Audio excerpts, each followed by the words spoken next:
जय ग्रसेन। आजकल शादी ब्याह संबंध जोड़ने का एक बहुत बड़ा विषय हो रहा है और समाज में बहुत बड़ी दिक्कत के रूप में लगभग सभी परिवारों में ये दिक्कत है। इस विषय पे हम आपसे चर्चा कर रहे हैं और एक इसका बहुत ही आधुनिक उपाय है, उसके बारे में मैं आपसे चर्चा करूंगा।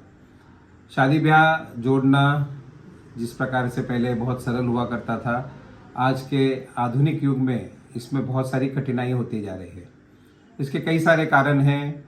बच्चों में उदासीनता है, अभिभावक समझ नहीं पा रहे हैं कि किस प्रकार से संबंध जोड़ा जाए, एकल परिवार, रिश्तेदारों का अब ज़्यादा ध्यान न देना, बुजुर्गों का बिल्कुल भी इस विषय में ध्यान न देना और सामाजिक व्यवस्थाओं के कारण, बहुत सारी चॉइस होने के कारण बच्चों का और माता पिता का आपस में संवाद न होना, ऐसे कई कारण हैं जिसकी वजह से ये तकलीफ हो रही है। और ये तकलीफ दिनों दिन बढ़ती जा रही है। विकट परिस्थिति है। आज 30-32 वर्ष के अधिक आयु के सैकड़ों बच्चे लगभग हर शहर में हैं। पूना में ही 700 से ज़्यादा ऐसे बच्चे हैं जिनकी शादी अब बहुत कठिन हो गई है। लेकिन सही उम्र में भी शादी हम नहीं कर पाते हैं। बच्चे भी शायद तैयार नहीं होते हैं। अभिभावक बच्चों का नाम लेते हैं, बच्चे अभिभावकों का नाम लेते हैं और कहीं ना कहीं समाज की भी इसमें तकलीफ है।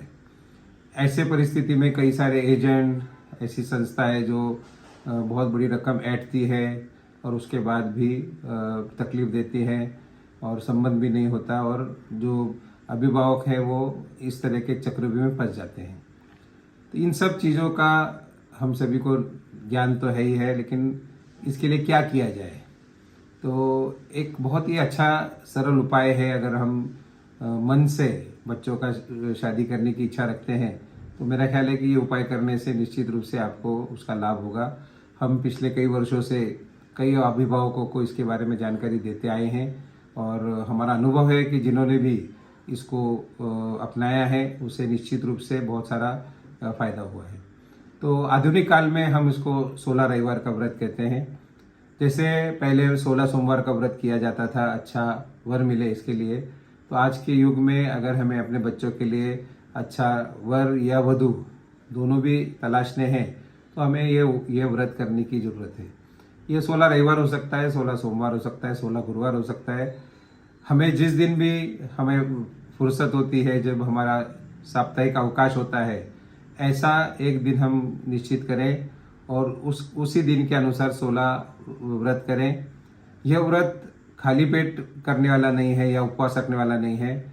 इस व्रत में हमें सिर्फ ये करना है कि इस दिन हम अपने बाकी सभी दैनंदिन दिन जो हमारे कार्यक्रम होते हैं, मीटिंग होती है, पारिवारिक काम होते हैं या व्यापार होता है, उनको छोड़कर हम सिर्फ अपने बच्चों के विवाह के बारे में सोचें, उसके बारे में प्रयत्न करें।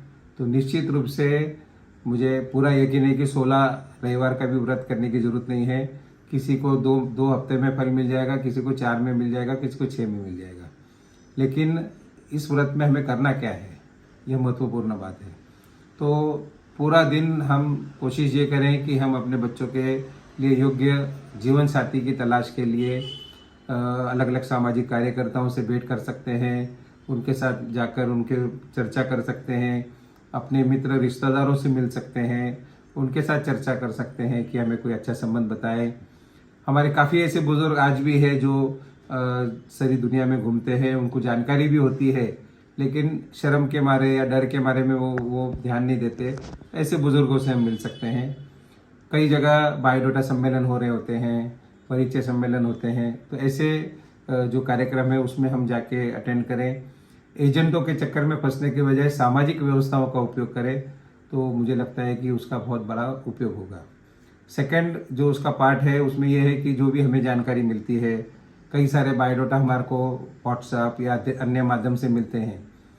हमने देखा है कि आजकल सिर्फ व्हाट्सएप का बायोडाटा देख के हम शांत बैठ जाते हैं, लेकिन उसके आगे का जो कार्रवाई है वो अगर हम नहीं करेंगे तो संबंध कैसे जुड़ेंगे। तो जो भी अपने को जानकारी मिलती है, जो बायोडाटा आता है, अगर हमारे योग्य बायोडाटा है तो निश्चित रूप से हम उनको मिलने जाएं या उनको मिलने के लिए बुलाएं जब तक हम एक दूसरे से मिलेंगे नहीं तब तक हमें आगे की बातचीत समझ में नहीं आती है, क्योंकि बायोडाटा फोटो ये एक शुरुआती व्यवस्था है, लेकिन अगर संबंध जोड़ना है तो हमको जाके मिलना चाहिए। मिलने से बहुत सारी बातें होती है, जान पहचान निकलती है, अनेकों संबंधों के बारे में हमें पता चलता है। तो मेरी सभी से ये अपील है, सामाजिक व्यवस्था के रूप में इसको थोड़ा सा हम अपनाएं। जिनको शादी नहीं करनी है या जिन अभिभावकों को अपने बच्चों की शादी नहीं करनी है, उसके लिए तो हम कुछ नहीं कर सकते, लेकिन जिन्हें सच में शादी करनी है, करवानी है, तो मुझे लगता है कि इस प्रकार से आप थोड़ा सा प्रयत्न करेंगे तो निश्चित रूप से बहुत अच्छा यश मिलेगा। और हम यही अपेक्षा करते हैं कि सही उम्र में बच्चों की शादी हो जाए, ताकि वो अपना पारिवारिक जीवन का पूरा आनंद ले सके। इसी मंशा के साथ ये जानकारी आपको दी गई है और मुझे पूर्ण आशा है कि आप इसका जरूर उपयोग करेंगे। जय अग्रसेन, धन्यवाद।